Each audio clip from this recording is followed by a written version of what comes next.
I'm going to talk about my first trimester of my surrogacy.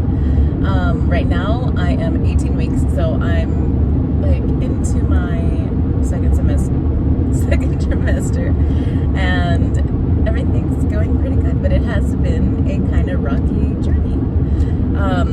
Not because anything related to like the parents, the IPs, or anything like that.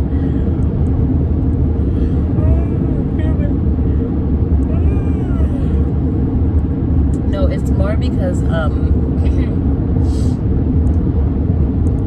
just in California, I guess it's a little bit more rough for surrogates, which I didn't know.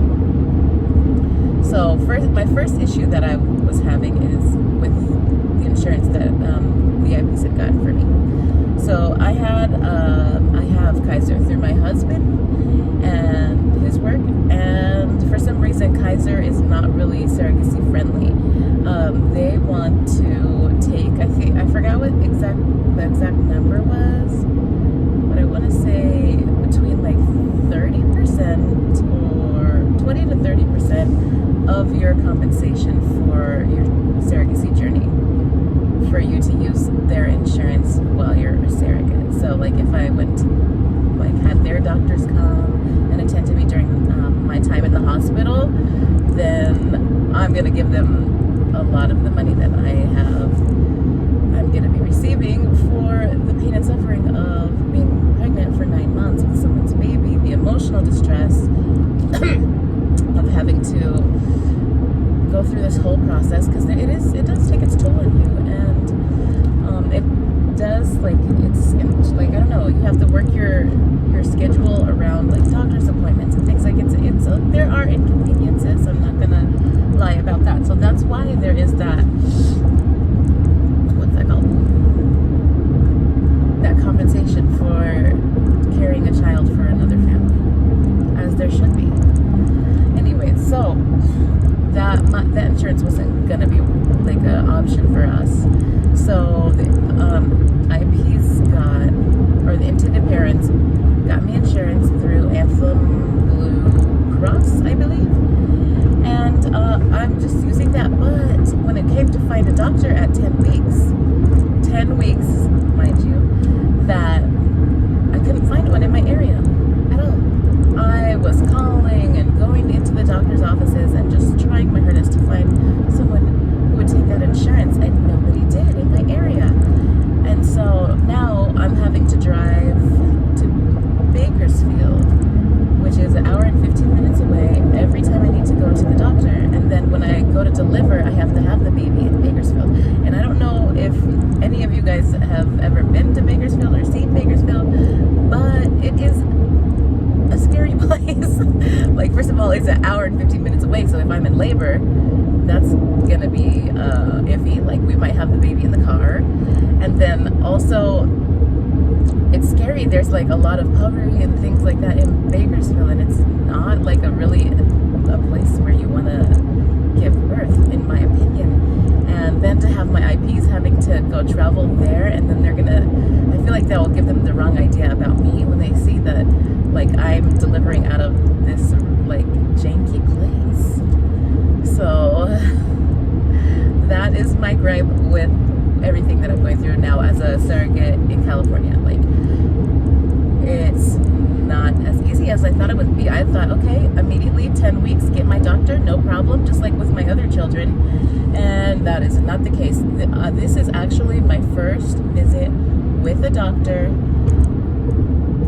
since this whole pregnancy, and I'm 18 weeks. So it's been kind of a freaking nightmare. Like, I've been like so worried and just like stressed out about this. Like, I feel so bad for my IPs, because, you know, they want to know how their baby's doing. They want to know, like, see the ultrasounds and things like that. And I haven't found it. I had the worst time finding a doctor, and finally I found this doctor. I'm already in my second trimester. So, that's better lighting for me. Anyway, I'm finally seeing a doctor, finally doing the blood work that I need. Like, I was under the care of the Utah Fertility Clinic until I was 10 weeks pregnant, but after that until now, so that's 2 months, 8 weeks, that I went without having a doctor. doctor, like without having checkups. So it's been horrifying. Like I thought like this would all be taken care of before like the baby was even put inside of my body, but no, I guess not. So that's what we're dealing with. I find like I think it was last week, to get into this doctor, they need a pregnancy verification from their doctor's office. So here I was, 17 weeks, going to take a pregnancy test. When you can clearly see that I am pregnant, I had to go in, drive an hour and 15 minutes to take a pregnancy test, and drive an hour and 15 minutes back just to take a pregnancy test, not to be seen or anything. It's been frustrating. But now that we're past that point, I've just settled in and like, okay, this is what I'm doing. I'm driving an hour and 15 minutes each way to go see my doctor, because that's what it is. Like, it is what it is. There's no way to fight it. There's no way around it. It's just what I have to do as a part of this pain and suffering of being a surrogate. And I'm excited finally to have this care. I'm gonna obviously make all of my appointments. I'm gonna my IPs. I wasn't even thinking about this, but then my intended father, he mentioned to me getting a 4D ultrasound. Like, you can go anywhere. Like, there's just like ultrasound places where you don't need a requisition or anything like that. Like, if you just want to see your baby. So he's like, yeah, you can get one of those. And I was like, oh, yeah, I'll do that. Like, definitely. I'm gonna go do like a 4D ultrasound and get that video to them so they can just be a part of this, because I can only imagine how they're feeling right now, not being able to be like really a part of it because they are far away, and me not like having any like real updates for them. Like, I told them like, oh yeah, she's growing, my belly's getting big, she's getting stronger, but I don't have any like doctor's visit information that you need. Like, okay, I passed the gestational diabetes test and things like that. And ultrasound, I think by now I should have already had the anatomy scan. I think that's what it's called, when they see the sex of the baby and then they can get like a better idea of your due date. And they measure like the arms and legs and make sure everything's okay. Like, I haven't had that. So hopefully we're gonna get that soon, and everything will just like fall into place. I mean, this whole process has gone by so fast already. Like, I feel like, wow, I'm almost halfway there. I'm almost halfway to giving them their baby. I can't believe it. And meeting them finally. Like, we haven't met yet. So it's been an interesting journey so far. As far as like weight gain and stuff, I don't know what's going on. Well, I mean, I know what's going on. Like, I've been like lazing about, just resting, not exercising like I need to be. And I have been trying to watch what I eat. Like, I don't try to eat a lot or snack all day or anything like that, but I think I need to do better. Like, I'm gonna have my weight checked today, and I don't want to, but I know it's very important to know like where I'm at, what I need to do to be like healthy for the baby and for me. So sorry. So yeah, I think like going forward, we have a Peloton, we have a treadmill, like, and I just got a little puppy, or a dog. It's not little, he's a German Shepherd. I got a German Shepherd because I want to take walks early in the morning before the sun comes up. So I need like some protection to feel safe. So I got the dog, and we've been going for walks. So I'm getting up, I'm moving my body, I'm getting active. So I'm hoping all these things help with me and my weight gain so far, because it's been a lot. And I need to get it together because I want it to be healthy for them, for my intended parents, and for the outcome for their child. And then afterwards too, because I'm going to want to snap back after this. Like, I'm going to want to look good. I'm not going to have any baby to show for it. So I just want to like kind of go back to being normal and feeling energized and things like that. And the best way to do that is by keeping an active lifestyle and eating well. So, oh, and I'm also drinking a lot of water. Yes, I am. So I'm doing my best, and obviously, you know, taking all my vitamins. I don't miss a day. I just like, it's the first thing that I do. It's part of my routine. Sorry. And so yeah, that's how the journey's been going. It's been pretty good. Let's see. As far as like physically, how I'm feeling, I feel a lot better than I did my first trimester. My first trimester, because I'm feeling a lot more energy. I don't feel as like down and just like vibrating in a low plane. I don't know. I feel a lot better actually. And I can see, I don't know, like it feels like the end is in sight, even though I have still, what is it, 6, no. How many months do I have left? What is this, September, October, November, December, January. I have 5 more months. And I know they'll go by fast. It seems like every day goes by so fast, and each week is just flying by, so I'm not worried about it.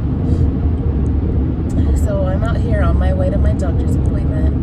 I don't have any updates as far as how the baby's doing that much, because all I know is like what I feel.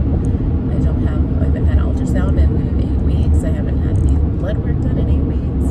I'm gonna get that done today. So today I'm gonna go in for like a 2-hour appointment or something like that. Like I'm gonna see a care provider. Also, I'm bringing my medical, like all my charts and all my medical history from the fertility clinic. I'm also, let's see what else. Getting a bunch of labs done, so that will be good. I'm hoping, I don't know, they'll surprise me and be like, hey, you get an ultrasound today. Like, I'm really hoping that's how it goes. That would be so wonderful. I'm just like a great surprise for the parents. And oh, I don't know if I told you this, but I found out that my intended parents have another surrogate. So there's gonna be basically twins, but I'm only carrying one, and then the other mom is carrying the other baby. Isn't that crazy? That's so cool. My family is adjusting so good to everything. My daughter, she's gonna be 3 tomorrow actually, and she's just so cute. She's like, when the baby's born, we're gonna give her to her mom and dad. And I was like, exactly. They're just gonna pass her over to her parents. And she like is just so cute. Like she just gets it. And then my son is the same. He's 6. He just turned 6, and he's been handling it so well. And like the little one, she'll like want to climb on me and like want me to hold her and stuff. And I'm like, I have a baby in my belly. And she's like, okay, when that baby's out of your belly, you can hold me again. She's so cute. And my oldest, who is 13, doesn't really voice her opinion on what she feels about it that much at all, actually. So it's hard to gauge. And she is more of the kid that's like not an open book. You really don't know what's going on with her most of the time. So I don't know how she feels. I'm hoping she feels okay about it. If she doesn't, I'm hoping she would tell me. Well, anyways, I'm gonna end the video here. I just wanted to give you guys an update of where I am with the surrogacy. I'll probably do another video with like answering questions that you guys might have, or just talking about like, I don't know, like the process of becoming a surrogate. Whatever you want to know, just let me know.